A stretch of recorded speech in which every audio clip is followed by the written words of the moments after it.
the Greater Miami Beaches Hotel Association. Delighted to welcome you today, and I'm very excited to welcome our heart of hospitality, our human resources directors and experts.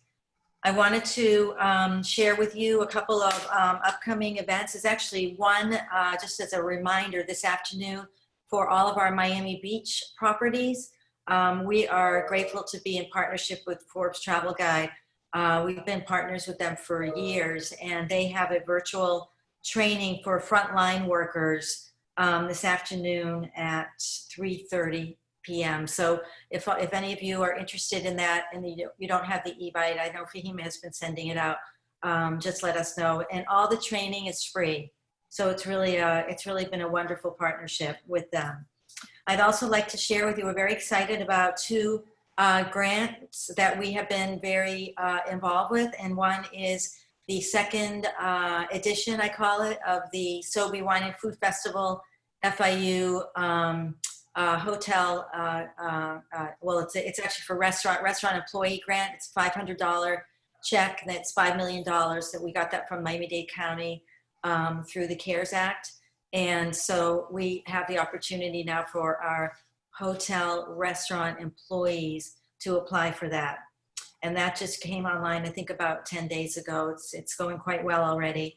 And then a new program that we're doing in partnership with Miami-Dade County and Miami-Dade College, thanks to Commissioner Higgins, who put together, she really wanted to do something to help our hotel employees, a hotel relief fund.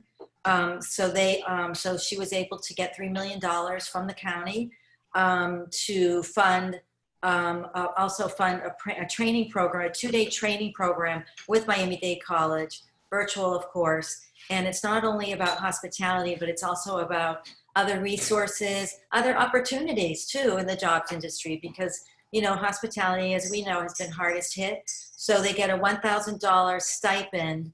And we just launched the program. This grant is for 2,500 employees, but we have the opportunity to grow it and get more funding to have more. And on the first day, I think we got 900 applications. So when they start, right before they start the program, they're going to get a $500 stipend, which is really great. So they get a little money, right? Some cash. And then when they finish the 2-day program, they get the additional $500. So really, really, really excited about that, because we're going to keep that going, and we're going to reach out to other funders. And I know you all can help us with that as well. So very, as I said, just delighted to see all of you. It was nice to have a little chat prior. And I really want to commend you all and all our HR directors and managers for all the hard work that they have been doing with our employees and helping out. And you know, you all have families too, and you all have kids. Many of you have kids, and we just really admire you, the work that you do. I'm getting a little, it's tough. I know it's tough, but we're on the mend. I can feel it very soon. We're doing very well with the virus. The count is very, very low, and we have to just continue that. And I think within the next, I want to say 2 to 3 weeks, we should be opening up our meetings. So now I'd like to end events inside the hotels and hopefully restaurants too. I had to slip that in because I can say whatever I want right now. So now I'd like to introduce our sponsor, Beekeeper, and I'm really delighted to welcome my co-moderator and just getting to know Andrada, who's lovely. I'm delighted to have Andrada Parashif. Did I pronounce it? Oh, I probably didn't pronounce it right. Don't worry about it. But just want to say a few words about Andrada. Andrada leads Beekeeper's efforts to help hospitality organizations improve communication and ultimately drive employee engagement and performance. She has a great background, by the way. You have to take a look at her LinkedIn. And I just highlighted a few. She's worked with McKinsey & Company, a company that we do a lot of work with, and was executive director of luxury international communications and engagement at Accor Hotels. That's a big job. And I just thought I love seeing, you know, educational background, and I'm very impressed that you have an MBA from Wharton School, because I know how difficult that program is. So congratulations, and Andrada, I'm delighted to work with you. Thank you, and thank you very much for the invitation. I know that for the next few minutes, I can provide an overview of Beekeeper, right? That's the agenda. So I will take about 5 to 7 minutes for that. And let me get this started. Can everyone see my screen? Okay. Okay, so let's get going. I mean, I'll start with, I mean, some of you may be familiar with Beekeeper, some probably not. So I'll try to start with a why, why Beekeeper exists today. And briefly, it's to fill the communication gap in our industry. You see there, less than 20% of our employees are reachable within 5 minutes. And that's because 20% only have email addresses. I mean, for the rest, well, we have in-person cascading communication, we have bulletin boards, but unfortunately, very few people read the bulletin boards. And from your perspective, you don't know who has seen what information. You cannot measure that. And we've seen hoteliers that took the matter in their own hands and they started using WhatsApp or SMSs. But there are a few issues with that. One, they're not secure, they're not made for enterprise. And two, who's going to manage those groups? Somebody leaves, goes down the street to your competitor and takes all this information with them, and they're probably still part of your group a few months later.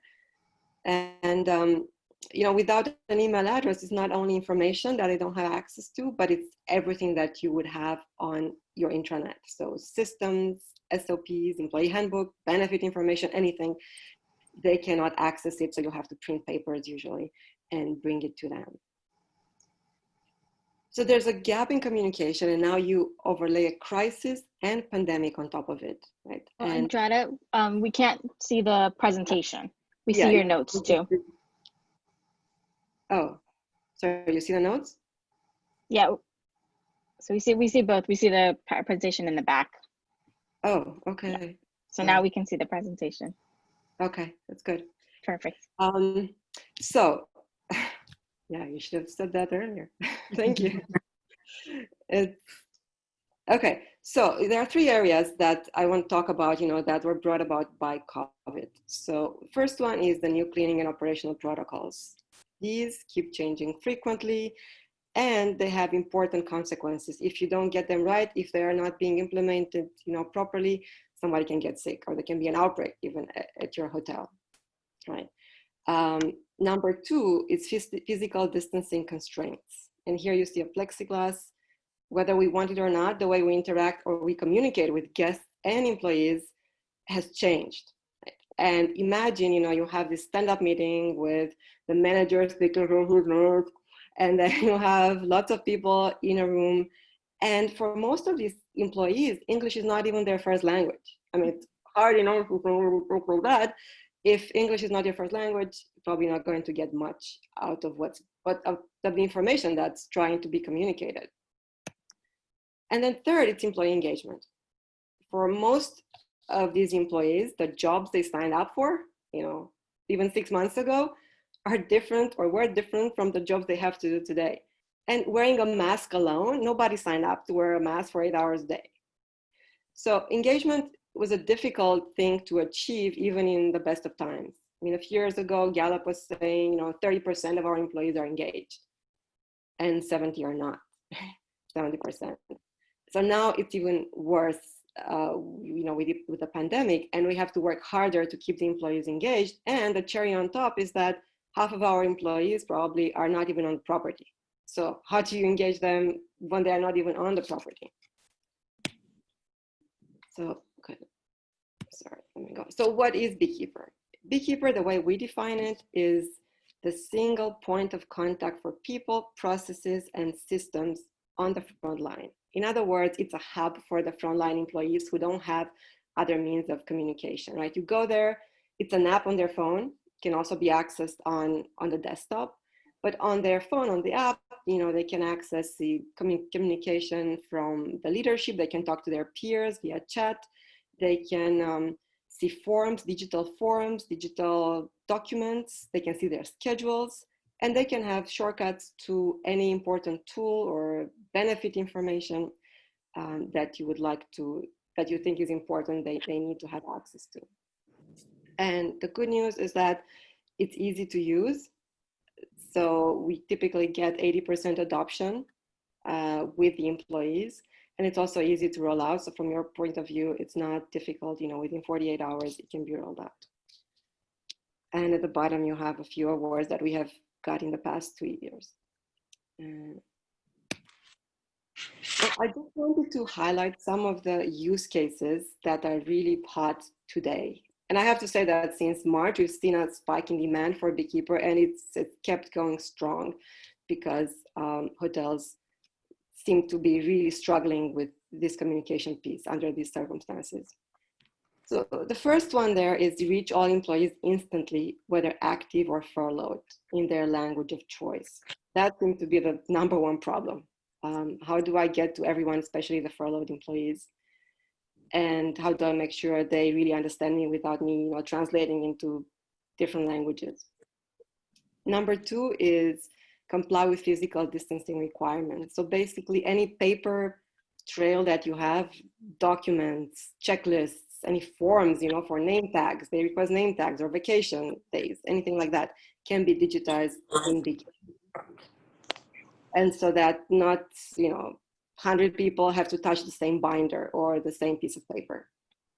#3 is train all employees on frequently changing procedures. And the way things evolve today, right, very quickly, and I know, HR is really responsible for training employees. And typically, they like to do something that's very thought through, you prepare it for a few months and then you roll it out.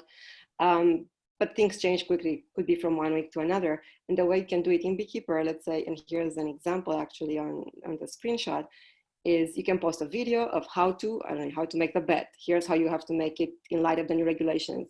And then you send a message, the employees confirm they have seen it. Then you can also send a quiz to test, how their knowledge. And you can also send weekly reminders, let's say, on things to do.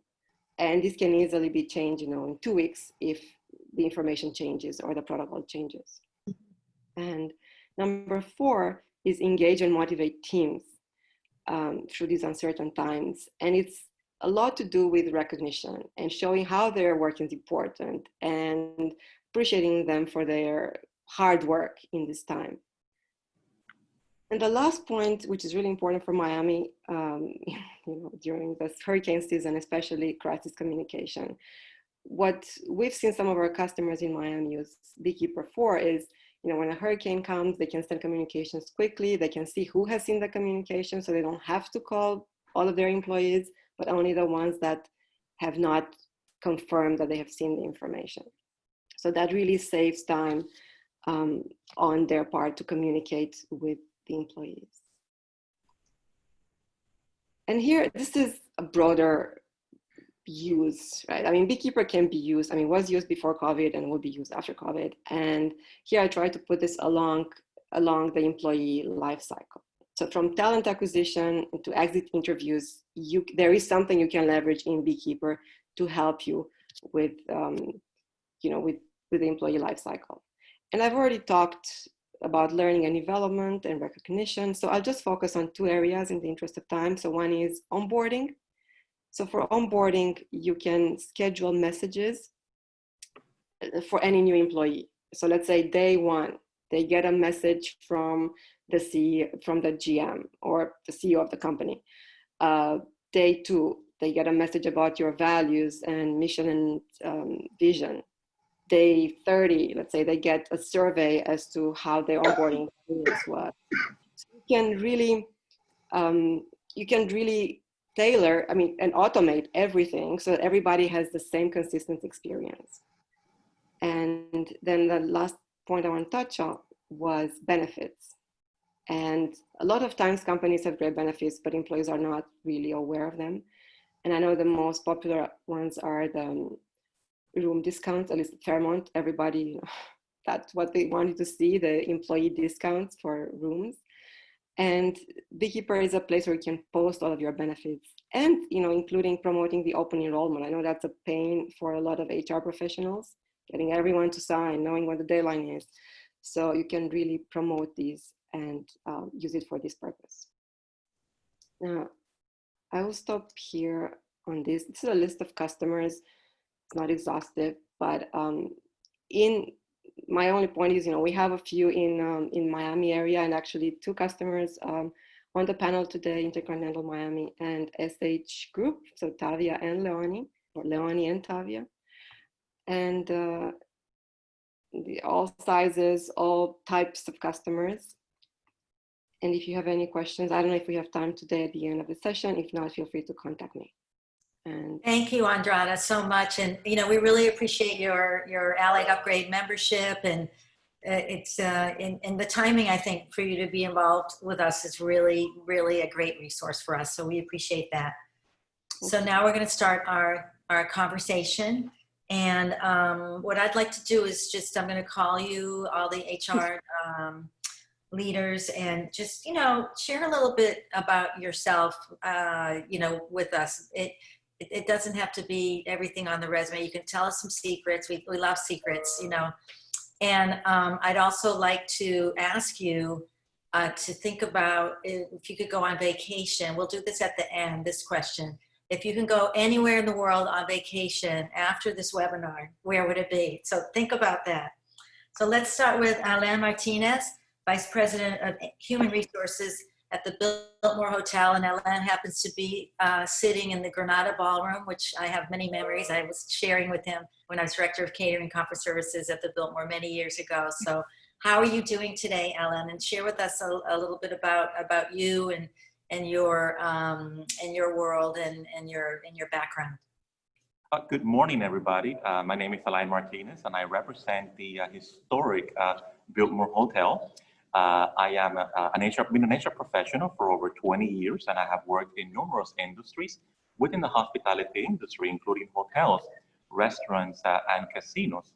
On my free time, I enjoy the theater. I enjoy the beach, anything that had to do with water. I am actually there. That is my way of relaxing. And, in addition to that, I am very passionate about my profession. And most importantly, I enjoy having the opportunity to serve our internal guests, which is our hardworking team members. That's wonderful. Thank you so much.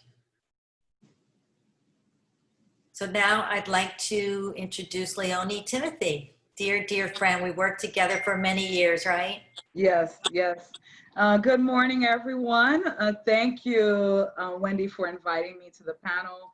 And it's a pleasure to be with you all, fellow panelists, and pleasure to participate in this. So I've been in the hospitality industry for 25 years with IHG, Intercontinental Hotels Group.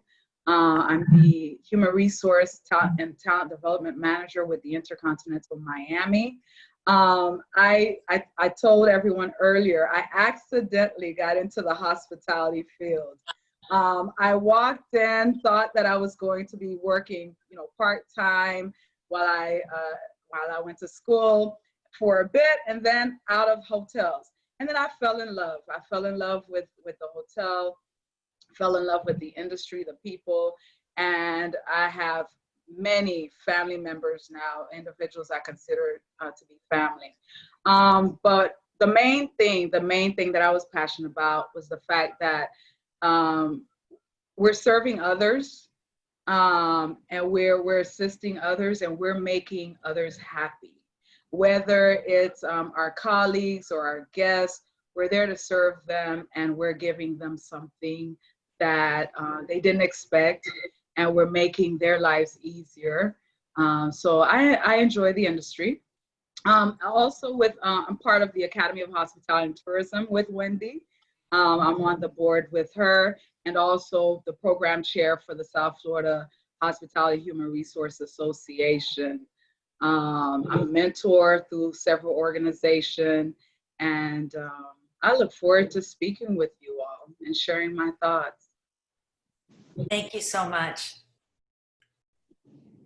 I'd like to now introduce Norbezi Joseph, PHR, Human Resources Consultant, and also a great buddy too. As she mentioned, we did some great programs. Leonie was mentioning that too with the citizenship program. We're going to get that relaunched again, by the way.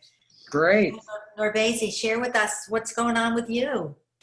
Hello, Wendy and everyone. Thank you so much for having me. Like both Elaine and Leonie, I spent much of my 20s and 30s working in hotels in the human resources space. Friday, I went into a transition space, which I am very excited about. Wendy is right. Our last advocacy mission was to DC on Capitol Hill, talking about immigration and launching the National Immigration Forum. This Thursday, I will be in DC with the National Association of African Americans in Human Resources on a DEI mission. So diversity and inclusion, I think, speaks to my heart. It speaks to just creating a space of belonging for folks. So I'm super, super excited to be on this panel, share my thoughts, talk about past experiences, because I do honestly believe that human resources is the front line of every organization. So kudos to you for having this. I should record all of you. Thank you so much. And now, and I was thinking about my next introduction is Patty Paredes, the Regional Director of HR, Miami, Bahamas, Delano, South Beach. You got a great job. And I think Patty, last time we were together was we were having lunch on the patio at Delano. Oh my gosh. And that was a delicious salad. I still remember it. So Patty, how are you doing? Great. Thank you, Wendy, for having me today. Thank you for the invitation. I echo Nobresi's message of really being appreciative of being able to share our thoughts today. It is a great job. I think I am lucky every day to have a job and be able to work with the wonderful people I have the opportunity to work with every day. It's not a bad thing when I have the opportunity to go to the Bahamas. So that's always a nice little perk there. But I think HR right now has truly been rocked and in so many levels, emotionally, mentally, physically. HR was already a resource for our team members when it came to pretty much just any question that they have, and now there are these additional things, right? So we have to be, we're doctors and we're lawyers and we're supporters, and the most important thing for us is to be able to truly support our team members. At the end of the day, they want to feel cared for, and at this time, it's so important for people to just feel love. So I think from an HR standpoint, we definitely have to continue to evolve to meet those needs as best as we can as well, because there's also not a lot of us available sometimes, right? With some of the cuts that have occurred in the companies, unfortunately, that leaves less of us to do more. But I think those of us who are definitely here, we are committed to taking care of our team members. And for me, in my HR career, which I've been in hospitality for now over 20 years, the first chunk of my years were in the operations side before joining HR and joining Hyatt for 13 years and coming back to Miami and joining SBE. So it's been fun. It's been a fun road, and I think my favorite part is just how rewarding it is to be able to take care of team members and see growth. When you see a team member, when you see their family, their children, and then you see them later, being part of that, I think it's part of the bigger picture. So thank you for the invitation again, and very excited to chat some more. Thank you. And here listening to all of you, I think about, we weren't able to do our in-key this year. As you know, the in-key is our hourly employee prom, I call it. And we look forward to next year. It's going to be really, really great. So I'd like to introduce to you Tavia Chang, Corporate Director of Cultural Development for SH Hotels and Resorts. And thank you, Tavia, so much for joining us today. Looking forward to getting to know you and work with you. Absolutely. Thank you. Thank you so much for having me today. It's such a pleasure and honor to talk about, our culture and our strategy. And, that part is definitely my passion. Our team members are the heart and soul of our industry, and it's more than all of the bricks and mortar. And during this pandemic, we have seen that it's the strengths of of our cultures is what is carrying us. And that part I am so passionate about and grateful for the opportunity to talk a little more about that today. I am no stranger to Miami. I actually live here right now. I work for the corporate office for SH Hotels and Resorts. I worked for since 2017 at the One Hotel in South Beach as the Director of People Operations until this role. And I also went to grad school at FIU. So all of my FIU peeps, so very happy to represent each and every one of you. So thank you for everything today. It's great to have so many FIU.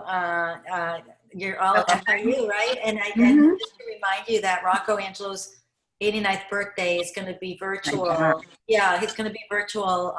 We will send it out to you because you all can. I made an appointment with him online to wish him a happy 89 years old. And I know you all know Rocco. So now, Andrada, are you ready for the first question? Yes, so thank you everyone for the introductions, and I'm really excited to be here in such great company. We're going to the questions. So since March, we've talked a lot about COVID, and most of the times the emphasis was on operations and how they have changed.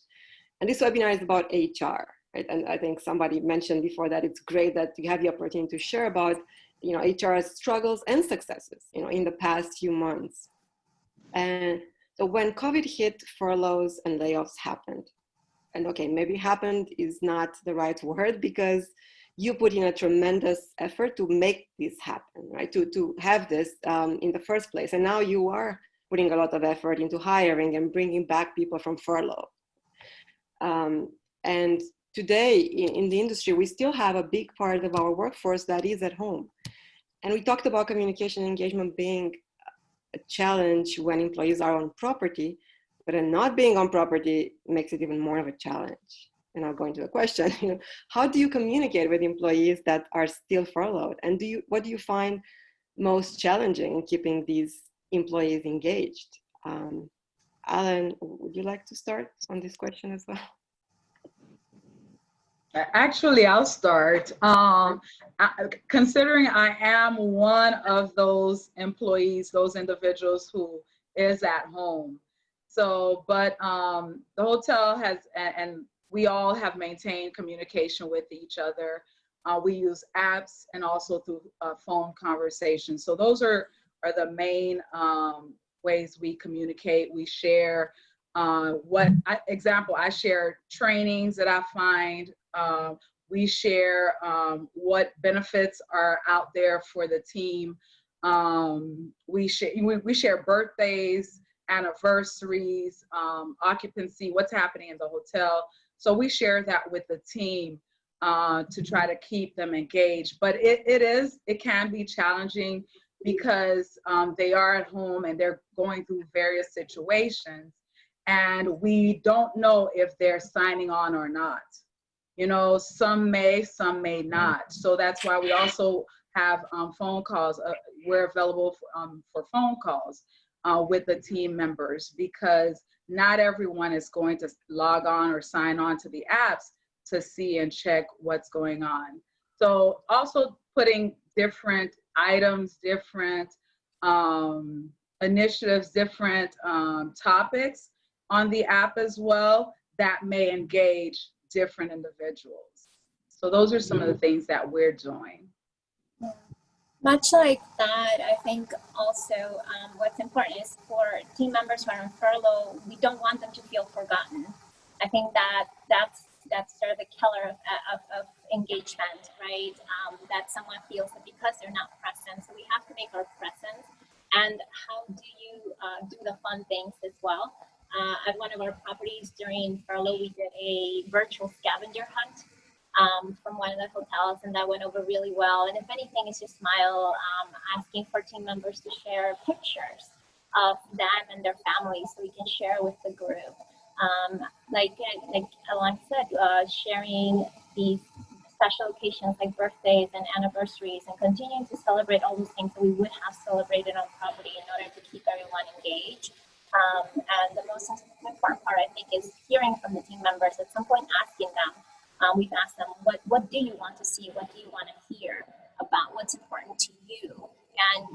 then look at the different groups, because some groups are interested in like, hey, I want to do training, or hey, I'm really interested in like sharing all of my fun recipes, that everything that I'm cooking today, and seeing those pictures is always delicious. We also did in the region a campaign of Be Kind to Your Mind, which was just small tips that we would send out on how to take care of yourself, because I think right now with everything going on and everything being so emotionally draining, it's important to also care for yourself. In order for you to care for others, you have to make sure that you're in a good place as well.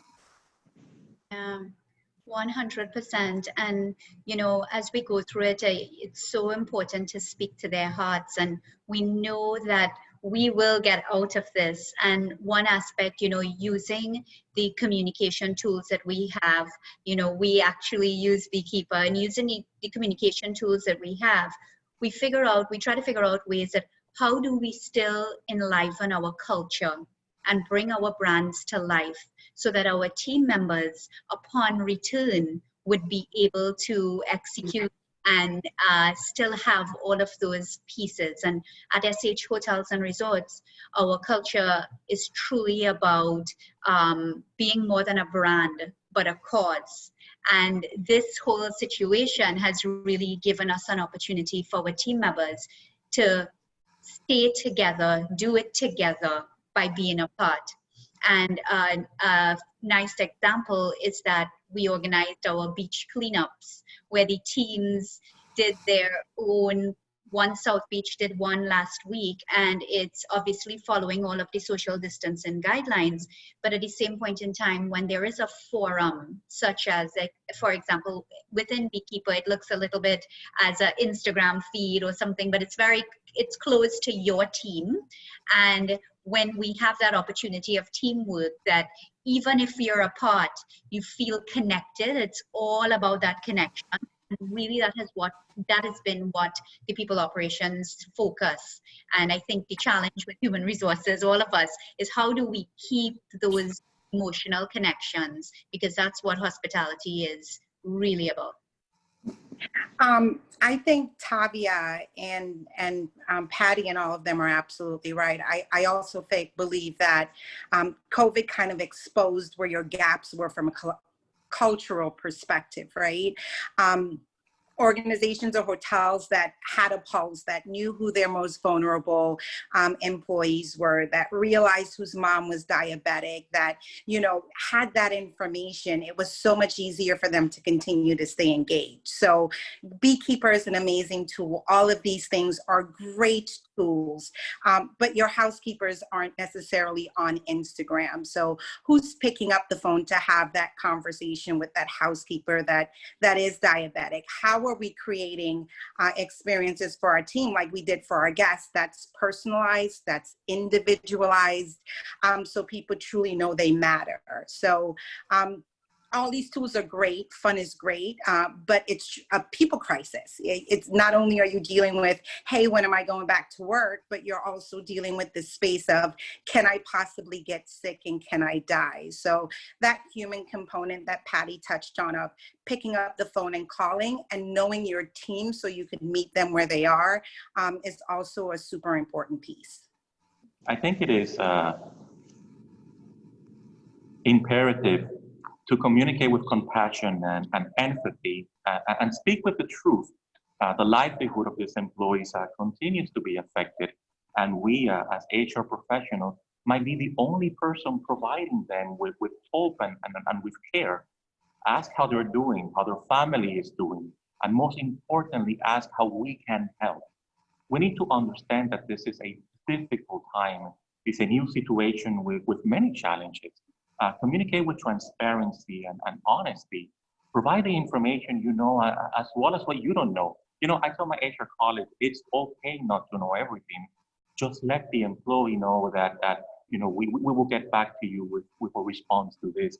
And also, it is extremely important to let them know how valuable they are to the organization, and that we're working with diligence to do everything in our power to be able to bring them back into the workplace.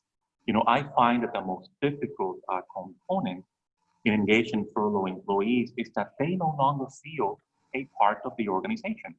Many of these employees who have been furloughed face a multitude of emotions ranging from fear and uncertainty of the unknown. And the most challenging part is making employees continue to feel as a part of the organization, primarily as you're not physically on site or working at that. Thank you very much. Great insights, everyone. Yeah, that was like amazing, right? And it wasn't rehearsed, right? It was really touching, right?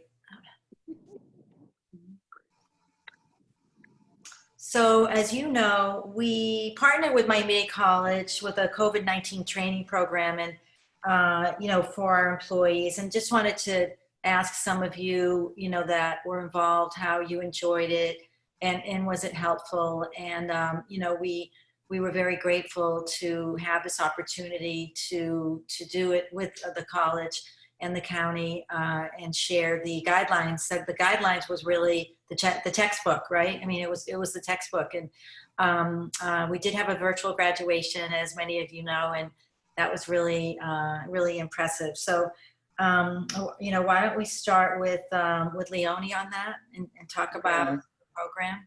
Thank you, Wendy. It was great. I enjoyed participating in the course.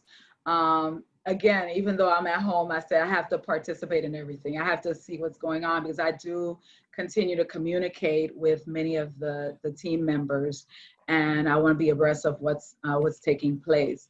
So I attended the course. It was wonderful. It was insightful and definitely on point and in par with the requirements, CDC requirements.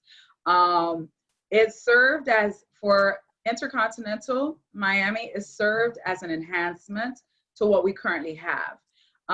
Because we've always had our IHG Way of Clean program, but since COVID, we've updated it to IHG Clean Promise, where we've integrated additional cleaning methods that are required and are very important for these days and age. So that course was an enhancement to our current program. I mean, it was really interesting when we were on this hotel task force with the county mayor. There were so many people on it. I got to tell you, a lot of hours on this thing. I mean, I was like ready for that glass of wine at the end every day. I mean, we were like on, and we were all, and we were looking at all the brands. It was so funny. IHG, Marriott, Hyatt, Hilton. Even somebody got a hold of Wynn Resort, and so then everybody had, even the mayor had the Wynn Resort, the White House, guidelines. Everybody's got. It was just. It's looking back. It was like I should have recorded all of that. It was really so. Tavia, well done. Yeah, it was well done. It worked out, thank God. Tavia, tell us how you had the opportunity to work with the program. Yeah, no, definitely. It was as well, same as Leonie, a supplement to what we have done at SH Hotels and Resorts. We created a task force. So each of our properties and hotels have a director of environmental health and safety, someone who championed it, went through the various trainings, and then really imparted it and did a lot of one-on-one to recall team members, so that I think, when you do learning and development and training, it gives the team more confidence in what we're doing as a hotel, and also more confidence in their particular job. So I do believe that it was invaluable to be able to, even though there's so much information about COVID-19, but give them some solid groundwork to be able to feel confident to deliver. And Tavia, did you have something similar at other properties in New York, or did you have? Was there anything? Was it similar how they were doing? I'm just curious. The partnership. I think we did a very good job in Miami with the partnership with the college, because in New York it was with the hotel association, which is great. But all of having the educational background and having all of the other pieces, definitely there were different organizations, but we took a lot. In fact, our directors of environmental health and safety, they trained in Miami. So it was really an honor to be able to go through that process here, and nice that we took it from a lot of different angles as well. That's nice. That's nice. That's nice. Ellen? I enjoy the training. The training greatly assisted in providing a complete outline of the mandates in a clear and concise manner. It was also beneficial to be provided with an open platform to review, discuss, and ask questions, as well as gain insight on the implementation of these guidelines as the new norm. The training actually helped the organization overall as we incorporated some additional training concentrating on ways to communicate effectively with guests while wearing masks. Or Basie? So I will give you kudos on that because I sat on those mayoral calls with you and saw the navigation of the process from inception to what it looked like. And it was your idea to engage Miami-Dade College and do that. So most folks don't know that, but I remember when you brought up the idea, so kudos to you for doing that. I personally didn't take the course, but my previous director of hygiene did. And he had the luxury of navigating through that process with me as well. So the one piece of feedback that he did give is it outlined everything and truly gave us a roadmap to ensure that we were checking everything off the box. So kudos to you on that venture. That was your brainchild. And there's a bunch of us, but I appreciate that. Thank you. And I wanted to share with you, those of you that were in the program, we do have, they're sitting at the county office, the certificate signed by Mayor Jimenez for all the employees. So once we get back in the office, and we'll get them to you all, and so that you can give that to the employees. It's that's very special. So Andrada, I think you have the next question. Yes, I mean, this sounds like a great initiative in Miami, and definitely. It was great. It really, and it got people engaged, it got their minds off what was going on around them too. Mm. And my next question is about safety and making your employees feel safe at work. And somebody already touched upon the fact that the current environment is not 100% safe, and employees could get sick with COVID while at work. And, Miami had a spike in cases this summer. Have you had any pushback from your employees when they were called back to work, or when the spike was happening? How do you convey to them that your hotel is a safe place to come back to, and that you take their safety really seriously? I can start on that one. So we didn't per se have pushback, because I think after having been on furlough, the majority of our team members were just excited. They everybody's dreading that call, and you don't know what that call is for, whether it's for news that are not going to be so great, or whether it's because you're being recalled to work. So I think that the moment that you hear, gosh, you're coming back to work, it's a relief. So I think from that part, we didn't really see a lot of pushback. Obviously, we did hear concerns from team members in regards to those questions, just wanting to make sure. And I think that's incredibly important, because at the end of the day, we want to create an atmosphere that is safe for our team members and for our guests, right? There is not one that is going to outweigh the other. So having those very authentic, honest conversations with our team members has helped really letting them know what it is that we're doing. So everything has been very transparent.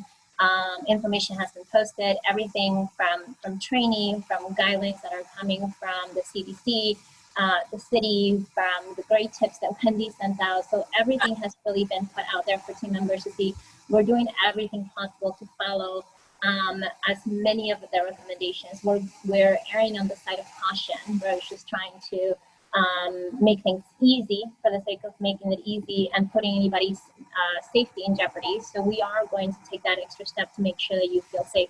At the same time, I think that this is a time when we have to be optimistic, but at the same time, we have to be realistic, right? We have to understand that we are in a pandemic. We have to understand that there are extra measures and things that we have to do. But we also have to understand that we have to be more sensitive, and that we need to really listen to each individual, because different people are going to have different concerns for different reasons, right? someone can have a personal concern because it's my health and maybe I have a health condition and I'm concerned. Or another person you say, I live with my grandparents and I'm concerned about bringing something back. So it's really important for us to be able to have very authentic conversations and truly listen and be empathetic and sympathetic for our team members. Because at the end of the day, we want to create an atmosphere that makes people feel valued so that they can come to work and be their best.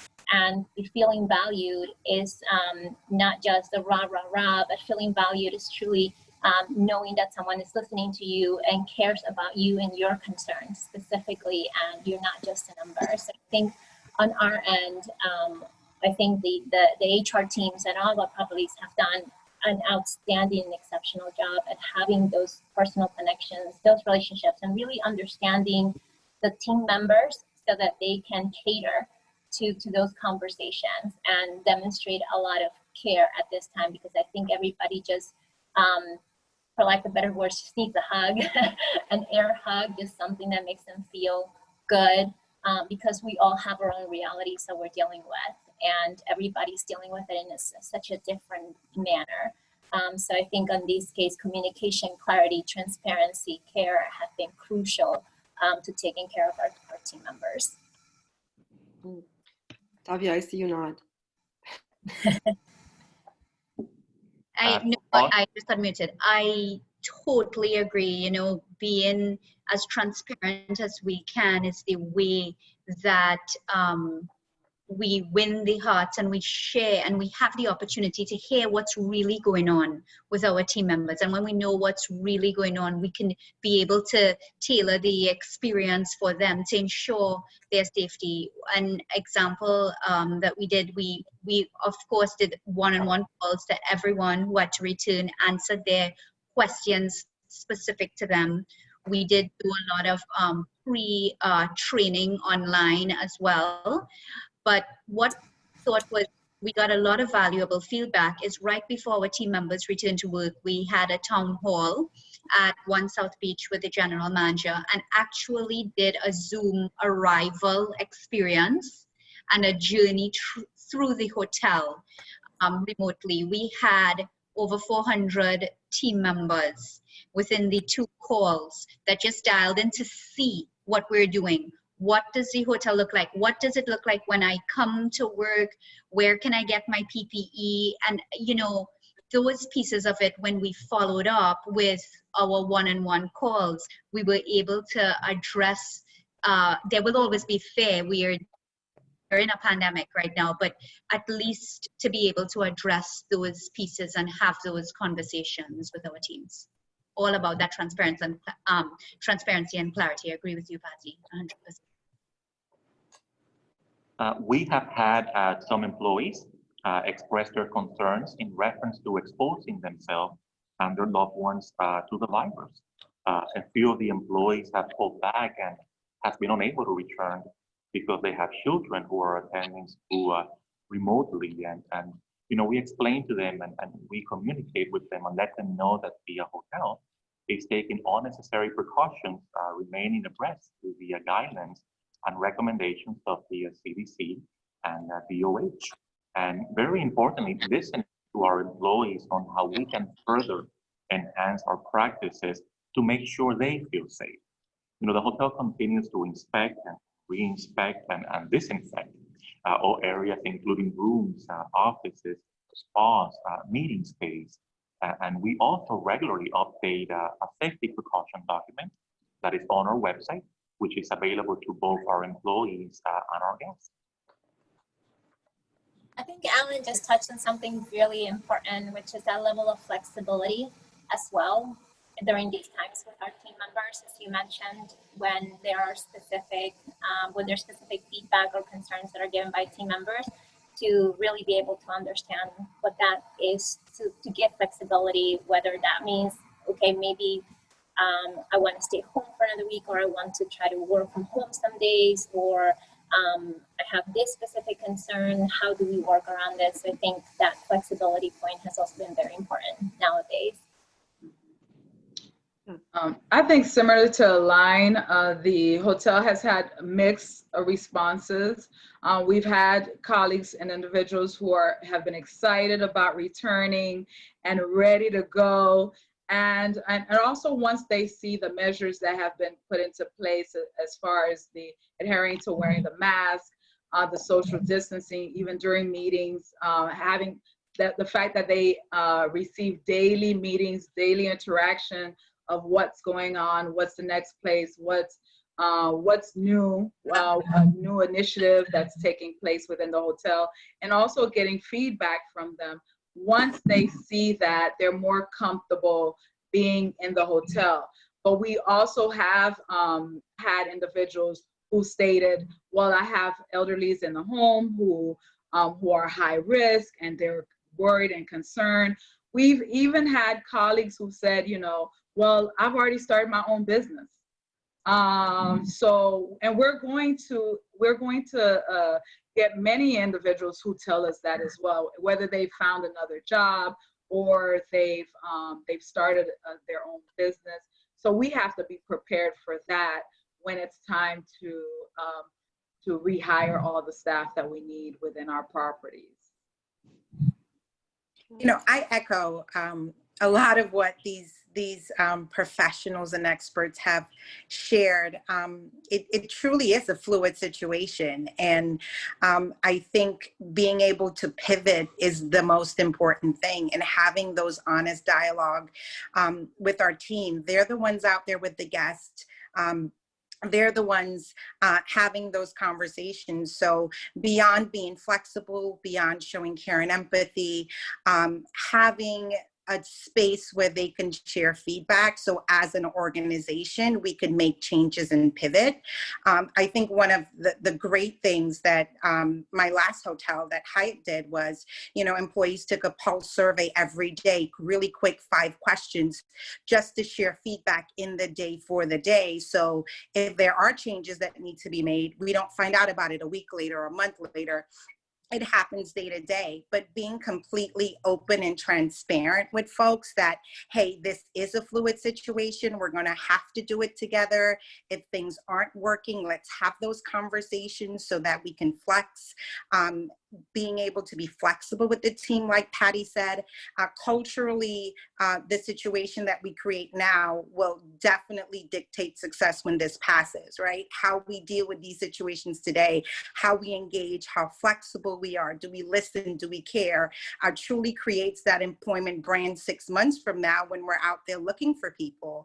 Our employees are judging us on how we deal with this pandemic. They're judging us. They may not be that employee, but they will be sharing their experience, and people judge you when bad things happen. Like when things go bad, that's when you got to step up to the plate and do the right thing. So more than anything, we are setting the foundation for the success of our organizations, whether we end up as, wow, these people really took care of their folks and they did it the right way, and we got training and we mattered and they took the time to engage us in the process, or like Patty said, we're just a number. So I think probably one of the most important things is what we do today will dictate what our organizations look like 6 months to a year from now. Agree. Totally agree. Now, Wendy, we only have 6 minutes left. Do you want to? Oh yeah, well, I think I'm actually, if you don't mind, I want to go off script. Are you all ready for that? Because besides the vacation, that's after. But I really, sometimes we go a little longer too, but I really want to, and forgive me for not putting this on the agenda, I think we really, besides the virus, we've had, a global racial injustice crisis around the world, and in particular our country.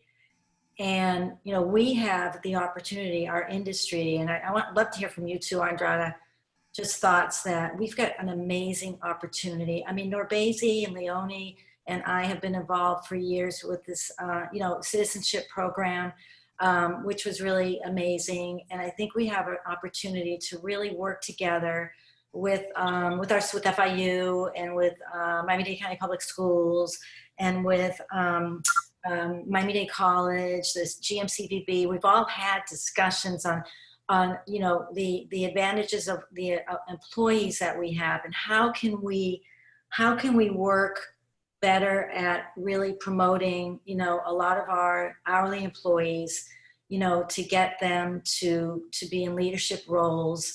I mean, we have, a couple of years ago, we realized we have 51 women general managers. I think you all know about this group that we launched, and we have more women GMs than a lot of other cities. So we launched a group called WHIP, Women Hospitality, Women Hoteliers Influencing Progress. And I think it's time that we launch another program, another initiative on how we can really help our employees excel in hospitality. We have, I've heard some stories from some of the brands that, you know, and there's a lot going on, and I know Norvesi has this conference up in DC, but just maybe just right now, just kind of you just sharing with us some of the things that you're doing, you know, as a company, which I know there's a lot of great initiatives, but also keep in mind that this is just the beginning of this conversation for us. We need to work together. We have all our partners that want to work together on how we can make it better here in Miami. And I think we have a lot of opportunities. And Andrade, I'd love to have you, you know, you get involved with this too. So I'm going to start with Norvesi because she's on this like mission right now. Like I mean, it's what sings to my heart, right? I think, at least from a personal perspective, I think in light of what happened over the last few months, I had to sit back and do some personal reflection. I am a mom first of a 16-year-old Black male. So I had to have those conversations with him as well. And spend some time talking to my Black leaders about how they truly feel, right? Because I think right now, diversity is table stakes. If you're still having conversations about whether or not you have a diverse workforce or a diverse leadership team or a diverse executive team, you're probably behind the 8 ball. I truly believe that diversity is a point of entry. That should probably already happen. I think the equity piece is probably where our biggest gap is. And not talking about equality, because we live in a space of one size fits all. It truly isn't. Wendy needs a 5.5 shoe. I need a 7. How do we make that happen so that people could show up to work and let their gifts flourish because they belong? So I think once we're open and honest with ourselves and truly want to have that dialogue of diversity is table stakes, guys. It's a point of entry. You got to be a diverse organization. But are we inclusive? Are we creating equity? Are our people of color and women leaders seeing those folks in the organization flourish so they themselves could get there? And if that's not where we are, can we have some candid conversations about our policies and our preconceived biases that haven't created that space? And I think it truly is a time. It's the first time in my career where I've challenged myself to have truly open dialogue of, hey, can we talk through this? How are you feeling? What does this mean? And I'm super excited about what this has opened up, as you know, because we've talked about it. Oh, we have such a diverse workforce. I mean, it's probably the most diverse workforce of any other industry. So anyone else like to make a comment, or, you know, this is just a beginning conversation together, and we'll definitely do more with this. Definitely. I would like to comment. We do have a diverse workforce, but what does that really mean? So we have to identify, what does that mean? What does that translate to? And when we look at the various level within our organization, how diverse is it truly? And again, with the equity that Norvesi was talking about, is it fair? Is it equal, truly equal? And where do we have most of the diversity? Is it in the line level? But as we're going up into the management level, does that diversity continue? One of the things that our GM intends to create once we start, he is fairly new. He started right before the pandemic. But once this the situation happened, he does plan on starting a group of colleagues to communicate about diversity within our own particular hotel. And I also think that working, again, I mentioned that I was part of the Academy of Hospitality and Tourism with Wendy, and there are many diverse schools that have the hospitality program. What are we doing to communicate with those students, to attract them, to retain them, to have them continue to move forward into university and into our workforce? And once they are with us, what are we doing? What programs do we have in place to help them grow and advance into leadership roles? So I think it's something that we can start with those high school students. And during our summer programs, are we hiring? We have opportunities to hire these students at no cost. What are we hiring them? Are we preparing them? And when we hire them, example, with some of my summer students, what I've done is every week I meet with them as a group. And every day I tell them, come and see me at the end of the day, at least 3 times a week. Come and meet with me. I want to know about your experience. How was your day? What were your takeaways for that day? What could change? What ideas do you have? I have them present to the hotel, to the leaders within the hotel, about their experience at the hotel. So having those high school students and begin to groom them from that period, and for them to become our leaders in the future.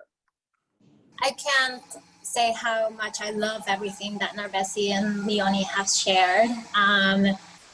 This is a topic that I'm particularly passionate about, and I think in order for diversity and inclusion to work and be part of our everyday lives, we really have to have the buy-in from everyone from at the highest level of the organization, from the senior leader all the way to our line level employees. They have to be interested. They have to feel that it's important. They have to want to start the conversation.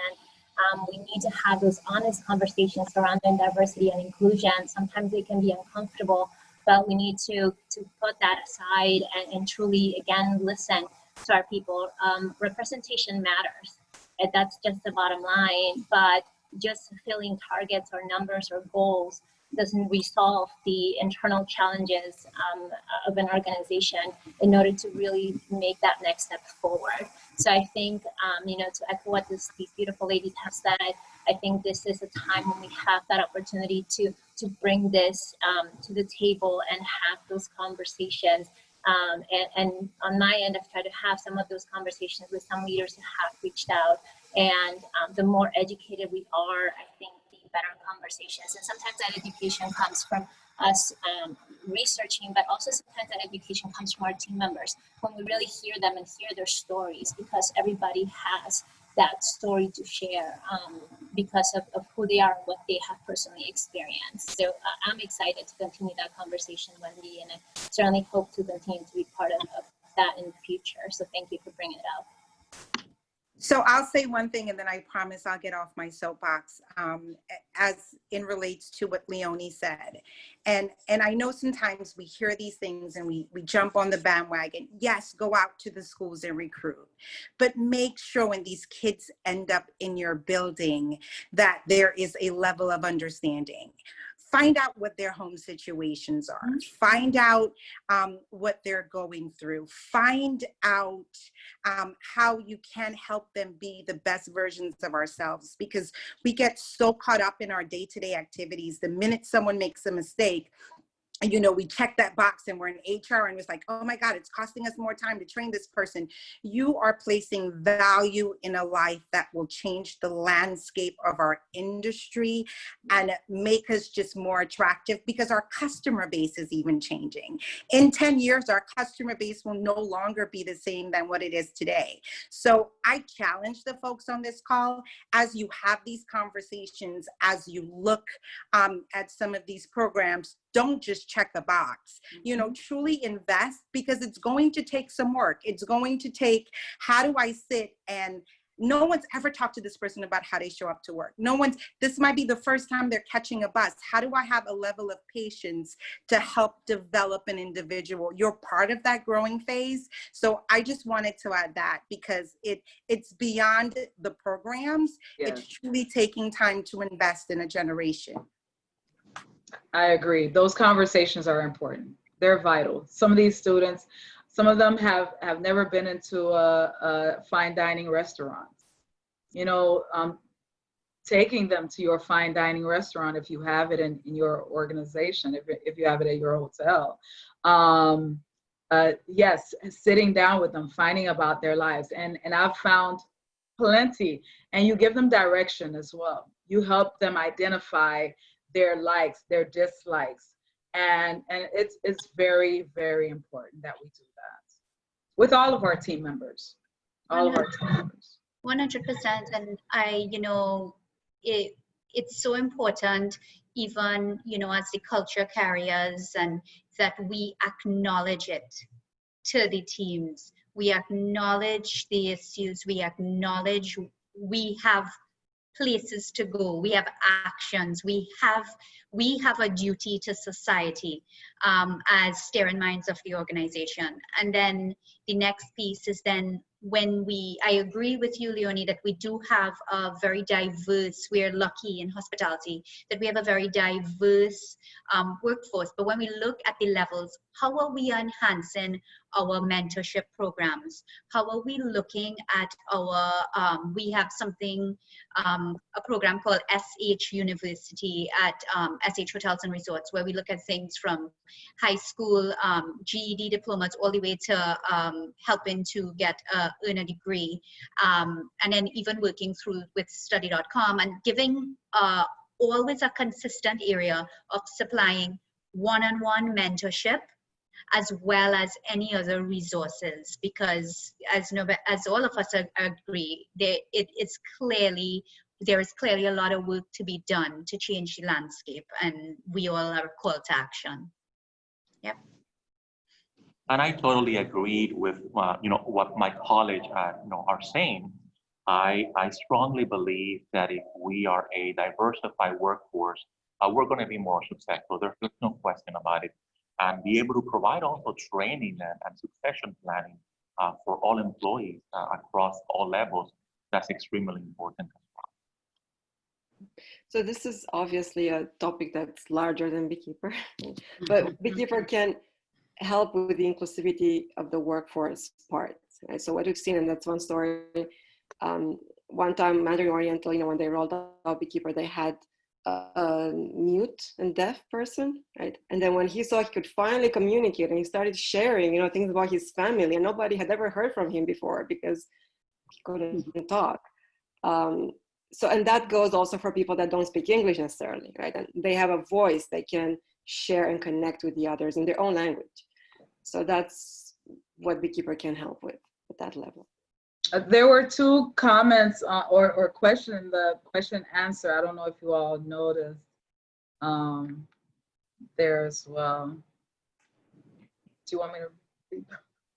I guess I brought them up. I guess Go for it. Okay, so the first one says, good morning. I just want to know, can we start a diversity panelist in order to continue the conversation in the hospitality industry and support one another through the chat with our employees and leaders? So that's we're on the right track. Yeah. So Wendy, that's for you there. This is the beginning. And then the Empress, I'm not sure.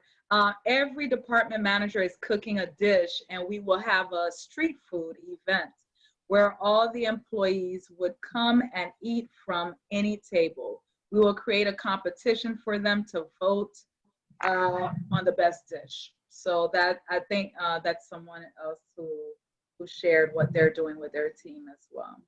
That's fun, right? Mm-hmm. It's awesome. What if it, wait, there was a name for that when Empress. No, there was a name for that when we Okay. When I was growing up, a potluck. We'd go to different houses and they'd have course. What was that called? Potluck. You know what I'm talking about? Potluck. we'll bring back potluck. That would be a blast to have in our, right? Oh my God, this is great. Oh my gosh, you all are amazing. So do you have any other thing? So let's talk about vacation. This is amazing, by the way. And I really, I know that, I don't know if Tavia's been to an Inky event. I think you all know the Inky event. And I really, I can't tell you how much I miss hugging those nominees and those winners. Oh my God, it's like crazy. So next year, Inky, we're going to have a lot of great announcements. We'll have a lot of great initiatives, and we're gonna brainstorm. We're gonna start brainstorming together. I know we've all been thinking about it. We've all been kind of having little chats about it, but and love to have you join us, Andrada, too. And maybe you have some things going on in Canada you can share with us too. You know. So okay, close your eyes. Okay, anywhere in the world, if you could go anywhere in the world with your family, your friends, where would you go? I'm going to start with Tavia.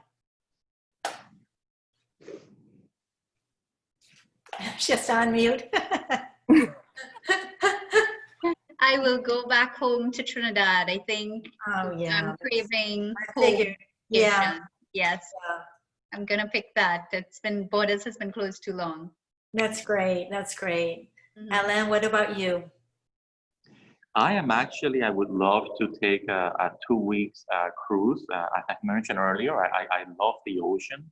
It relaxes me, and I believe that after these times that we're living, it's important to just unwind and get away from reality when the opportunity becomes available.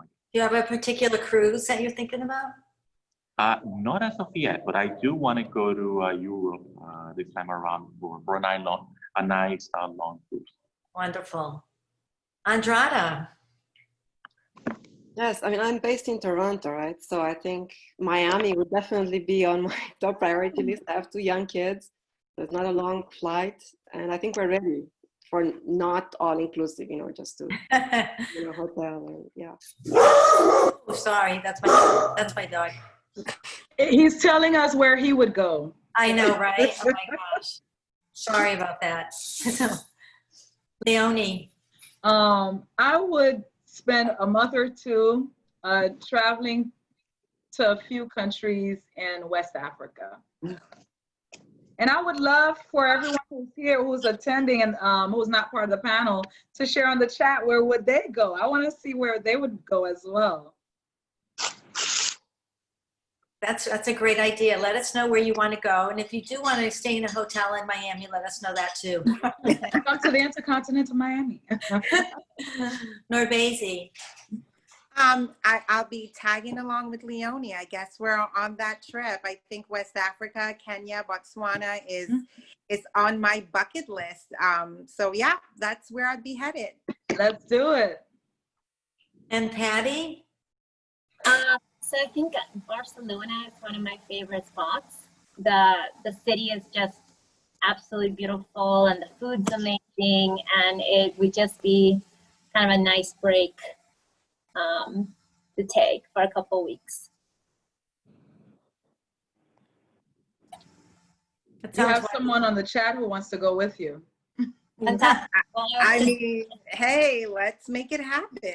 I mean, I'll happily join you ladies in Africa as well. That's on my bucket list. That's wonderful. We could all go together too. So thank you all so much.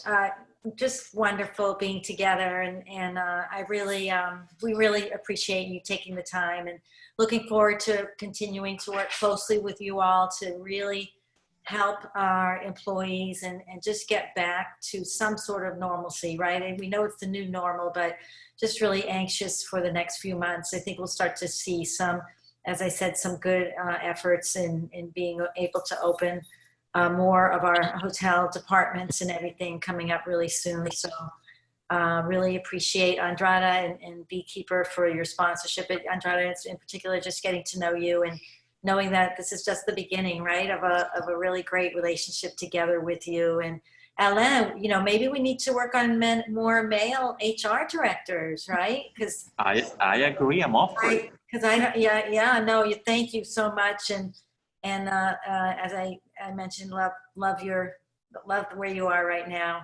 And we're just anything that you all need from me, please, you know, you all have my cell, you know how to reach me, and looking forward to seeing you all very soon in person. And I hope we can hug. I'm a hugger. That's going to be a big problem for me. So I'm going to have to be like this.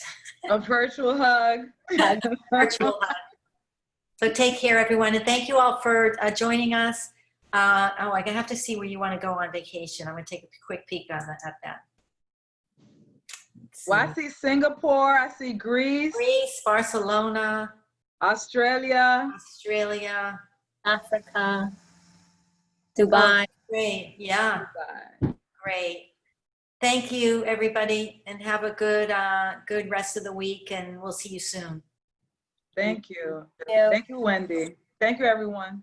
Thank you, everybody. Bye. Bye.